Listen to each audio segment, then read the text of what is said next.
Assalamualaikum warahmatullahi wabarakatuh. Perkenalkan, nama saya Sofyan Rosyadi. NIM saya 140-361-9060. Di sini saya akan menjelaskan tentang kode etik kepala sekolah. Kode etik kepala sekolah ada 4 macam, yaitu kompetensi kepribadian, kompetensi manajerial, kompetensi supervisi, kompetensi sosial. Kita akan bahas yang pertama, yaitu kompetensi kepribadian, yaitu kepala sekolah memiliki integritas kepribadian yang kuat sebagai pemimpin. Kedua, memiliki keinginan yang kuat dalam pengembangan diri sebagai kepala sekolah. Ketiga, bersikap terbuka dalam melaksanakan tugas pokok dan fungsi. Keempat, mampu mengendalikan diri dalam menghadapi masalah dalam pekerjaan sebagai kepala sekolah. Lima, memiliki bakat dan minat jabatan sebagai pemimpin pendidikan. Kemudian kita masuk ke kompetensi manajerial, yaitu kepala sekolah mampu menyusun perencanaan sekolah. Kepala sekolah mampu mengembangkan organisasi sekolah sesuai dengan kebutuhan. Kepala sekolah mampu memimpin guru dan staf dalam rangka sumber daya manusia secara optimal. Yang keempat, mampu mengelola guru dan staf dalam rangka pendayagunaan sumber daya manusia secara optimal. Yang kelima, mampu mengelola sarana dan prasarana sekolah dalam rangka pendayagunaan secara optimal. Yang keenam, mampu mengelola hubungan-hubungan masyarakat dalam rangka pencarian dukungan ide, sumber belajar, dan pembiayaan sekolah. Selanjutnya, mampu mengelola kesiswaan, terutama dalam rangka penerimaan siswa baru, penempatan siswa, dan pengembangan kapasitas sekolah. Kemudian kita masuk kompetensi selanjutnya, yaitu kompetensi supervisi. Yaitu kepala sekolah harus mampu melakukan supervisi sesuai prosedur dan teknik-teknik yang tepat. Yang kedua, kepala sekolah mampu memonitoring, evaluasi, dan pelaporan program pendidikan sesuai dengan prosedur yang tepat.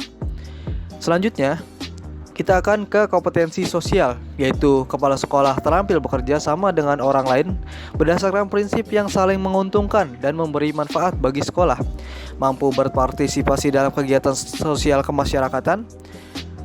Dan yang terakhir, kepala sekolah harus memiliki kepekaan sosial terhadap orang-orang kelompok lainnya. Terima kasih, itulah dari saya, akan dilanjutkan oleh rekan saya. Saya Malia Dwi Ananda dengan nomor NIM 140361905. Selanjutnya yaitu kode etik pengawas sekolah. Dalam Permendiknas nomor 12 tahun 2007 terdiri atas 6 dimensi kompetensi. Salah satunya kompetensi kepribadian yang dapat dijadikan etika dalam kepengawasan. Isinya yaitu kompetensi kepribadian pengawas sekolah adalah kemampuan pengawas sekolah dalam menampilkan dirinya sebagai pribadi yang pertama, bertanggung jawab dalam melaksanakan tugas pokoknya. 2, kreatif dalam bekerja dan memecahkan masalah. 3, ingin tahu hal-hal baru tentang ilmu pengetahuan, teknologi, dan seni. Selanjutnya, kode etik profesi pustakawan. Berdasarkan Undang-Undang RI Nomor 43 Tahun 2007 tentang Perpustakaan dalam Pasal 1 Ayat 8, dinyatakan bahwa pustakawan adalah seseorang yang memiliki kompetensi yang diperoleh melalui pendidikan atau pelatihan kepustakawanan, serta mempunyai tugas dan tanggung jawab untuk melaksanakan pengelolaan dan pelayanan perpustakaan. Pustakawan ikut melaksanakan kelancaran arus informasi dan pemikiran yang bertanggung jawab bagi keperluan generasi sekarang dan yang akan datang.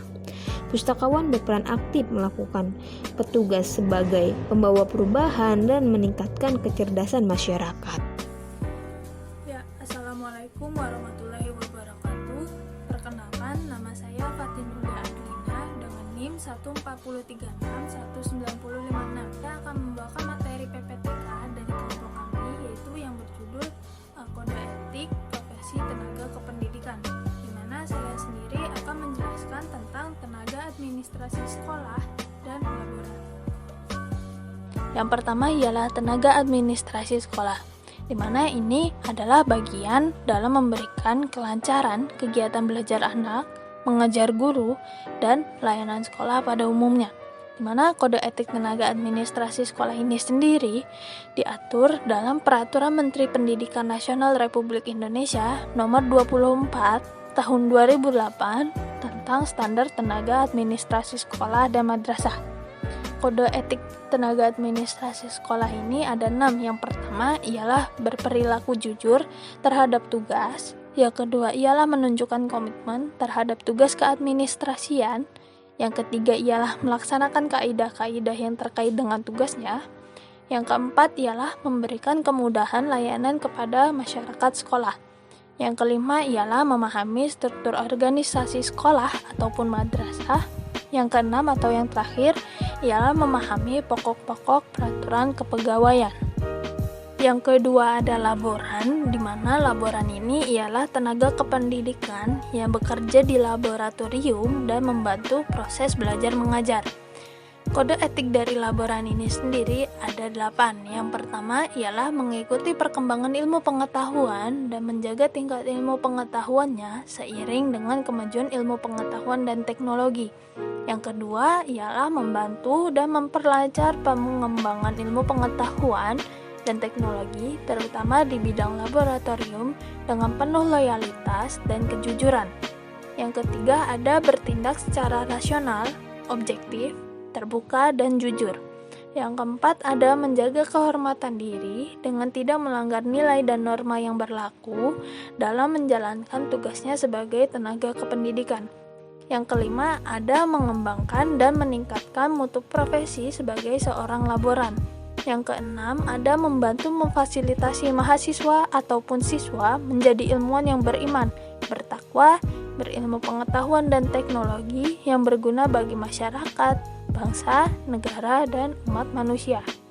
Yang ketujuh ada membantu pelaksanaan proses pendidikan dan pembelajaran dengan sikap tulus, ikhlas, kreatif, komunikatif, inovatif, berpegang pada moral luhur dan profesional serta tidak diskriminatif. Yang terakhir atau ada yang kedelapan ialah menunjang kelancaran proses pendidikan dan pembelajaran di laboratorium. Perkenalkan, nama saya Alika Bayu Dimas dengan NIM 1403619033 dari Pendidikan Sejarah A 2019. Ada dua organisasi profesi tenaga kependidikan. Yang pertama IPI, Ikatan Pustakawan Indonesia, yang menaungi para pustakawan Indonesia. Berdiri pada tanggal 7 Juli 1973 melalui Kongres Pustakawan Indonesia di Ciawi, Bogor. Tujuan dari IPI itu menghimpun, menampung, serta menyalurkan aspirasi dan kreasi dari mereka yang berpotensi dalam bidang ilmu pengetahuan atau badan-badan lainnya yang berkaitan dengan perpustakaan, dan juga meningkatkan, mengembangkan, dan mengamalkan ilmu perpustakaan demi kemajuan pendidikan dan juga ilmu pengetahuan. FPPTI merupakan Forum Perpustakaan Perguruan Tinggi Indonesia, diusulkan pada seminar Forum Komunikasi Pembinaan Perpustakaan Perguruan Tinggi se-Jawa, diselenggarakan oleh Perpustakaan Nasional Republik Indonesia pada tanggal 29 hingga 30 September 1999, memiliki visi yang mana FPPTI menjadi sebuah wahana kerjasama antar perpustakaan perguruan tinggi yang juga memiliki misi menjadi mitra dalam melaksanakan pembinaan perpustakaan perguruan tinggi.